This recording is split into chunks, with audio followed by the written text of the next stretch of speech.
case briefs, and so much more. LSData's got what you're looking for. In 2017, the U.S. Court of Appeals for the Sixth Circuit heard the case of Majestic Building Maintenance Inc. v. Huntington Bankshares Inc.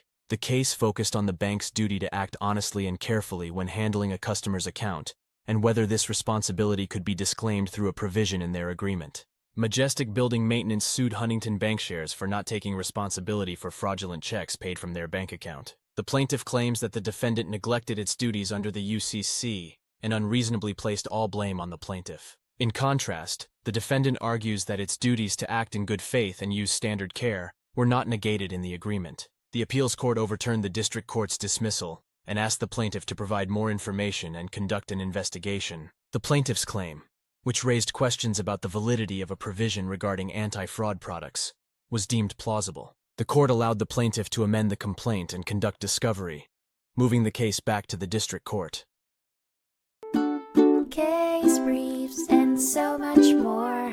LSData's got what you're looking for. Visit lsd.law, elevate your mind, leave the stress of climb.